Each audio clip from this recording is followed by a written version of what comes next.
क्या आपकी बेटी सुरक्षित है?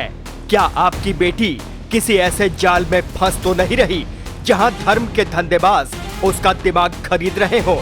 क्या आपने कभी सोचा है कि इंटरनेट पर रोज होने वाली एक अनजान बातचीत आपके पूरे परिवार की आस्था की नींव हिला सकती है, आपके पूरे परिवार पर कहर बनकर टूट सकती है, क्योंकि छांगुर जैसे पता नहीं कितने लोगों की नजर आपकी बेटी पर है और टारगेट सिर्फ एक, धर्मांतरण। छांगुर पर पुलिसिया एक्शन तो हो ही रहा है, लेकिन नहीं थम रहा है लड़कियों को निशाना बनाने की मुहिम। बलरामपुर में 4 नाबालिग लड़कियां गुमशुदा हैं, जिसने प्रशासन के माथे पर बल ला दिया है। गैणास थाना क्षेत्र में लड़कियों के गायब होने से अफरा तफरी का माहौल है। लड़कियों की तलाश में पुलिस खाक छान रही है, लेकिन हाथ अभी भी खाली है। लड़कियों का पता नहीं चलने से धर्मांतरण गिरोह के चंगुल में फंसने की आशंका जताई जा रही है।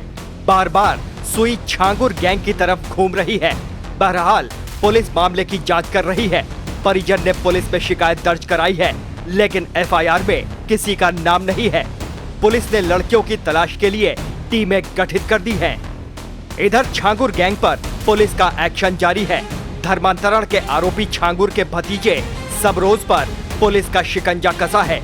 सबरोज के अवैध निर्माण पर प्रशासन का बुलडोजर गर्जा। सबरोज ने सरकारी जमीन पर कब्जा कर निर्माण किया था, जो अब मिट्टी में मिल गया। छांगुर के चेले बदर पर भी जांच एजेंसियों की नजर है। बदर पर 5 लड़कियों के धर्मांतरण कराने का आरोप है। धर्मांतरण के इस नेटवर्क का मेन सर्वर सऊदी में था, जहां से हिंदू लड़कियों को टारगेट करने का हुक्म दिया जाता था। बदर दुबई से मिले हुक्म की तामील करता था। अभी भी 3 लड़कियों के लापता होने की आशंका है, जिनकी तलाश में जांच एजेंसियां खाक छान रही हैं। धर्मांतरण की आग उत्तराखंड के शांत पहाड़ों तक पहुंच चुकी है। पहाड़ों से उठती ये खबर किसी बर्फीली हवाओं जैसी नहीं, ये आग है। आग उन घरों में लग रही है जहां बेटियां अपने भविष्य के सपने बुन रही थी, लेकिन इंटरनेट के जरिए एक धर्मांतरण माफिया इनकी सोच में जहर घोल रहा था, जो धर्म को व्यापार बना चुका था और औरत को एक औजार। आगरा धर्मांतरण केस में भी पुलिस को बड़ी कामयाबी मिली है। पुलिस ने देहरादून की एक और युवती को देहरादून से बरामद किया है। युवती ने अब्दुल रहमान और आयशा पर चौंकाने वाले खुलासे किए हैं। ये पहले सोशल मीडिया पर लड़कियों से दोस्ती बढ़ाते थे और फिर लव जिहाद का शिकार बनाते थे। अबू तालिब नाम के शख्स ने युवतियों से फेसबुक पर मैसेज किया। भरोसा जीतने के बाद प्रेम जाल में फंसाकर लिखी लव जिहाद की स्क्रिप्ट। अबू तालिब ने ही इस युवती को आयशा से मिलवाया, जिसके बाद आयशा ने ही युवती को अब्दुल रहमान से मिलाया, जिसके बाद हुआ असली खेल, बोले तो जबरदस्ती और धर्मांतरण। जांच में खुलासा हुआ है कि युवती को नाम की एक लिस्ट दी गई थी, जिसमें झारखंड के अयान का भी नाम था। पुलिस से बचने के लिए आयशा कीपैड वाले फोन का प्रयोग करती थी। वो सिम को अपनी आईडी पर नहीं लेती थी।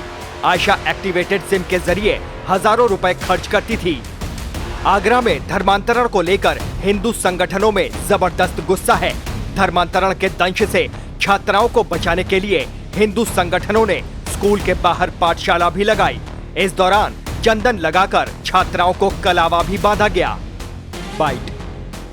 गजवाए हिंद की बिसात सिर्फ आगरा तक ही महदूद नहीं है। नोएडा में भी हिंदू लड़की को पहले प्यार के झांसे में फंसाया गया, फिर हैवानियत और अंत में धर्मांतरण की कोशिश। पीड़िता ने सेक्टर 113 थाने में आरोपी के खिलाफ शिकायत की है। पीड़िता का आरोप है कि सैलून कर्मी उस पर जबरन रोजा रखने का भी दबाव बनाता था।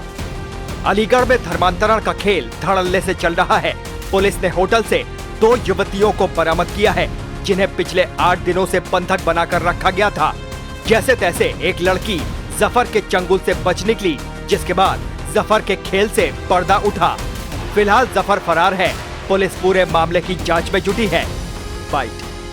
धर्मांतरण की खेती को खाद पानी खाड़ी देशों से मिल रहा है, जिसका खुलासा 47 नेपाली महिलाओं के रेस्क्यू के बाद हुआ, जिन्हें खाड़ी देशों में भेजने की तैयारी थी। लेकिन भारतीय दूतावास के सहयोग से 47 नेपाली महिलाओं का रेस्क्यू किया गया। नेपाल दूतावास को सभी 47 महिलाओं को सुपुर्द कर दिया गया है। महाराजगंज में भारत नेपाल की अंतर्राष्ट्रीय सीमा सोनौली बॉर्डर पर सभी को सुपुर्द किया गया। धर्मांतरण गैंग पर पुलिस का एक्शन जारी है। अब सवाल सिर्फ पुलिस की कार्रवाई का नहीं, अब सवाल है आपकी सतर्कता का।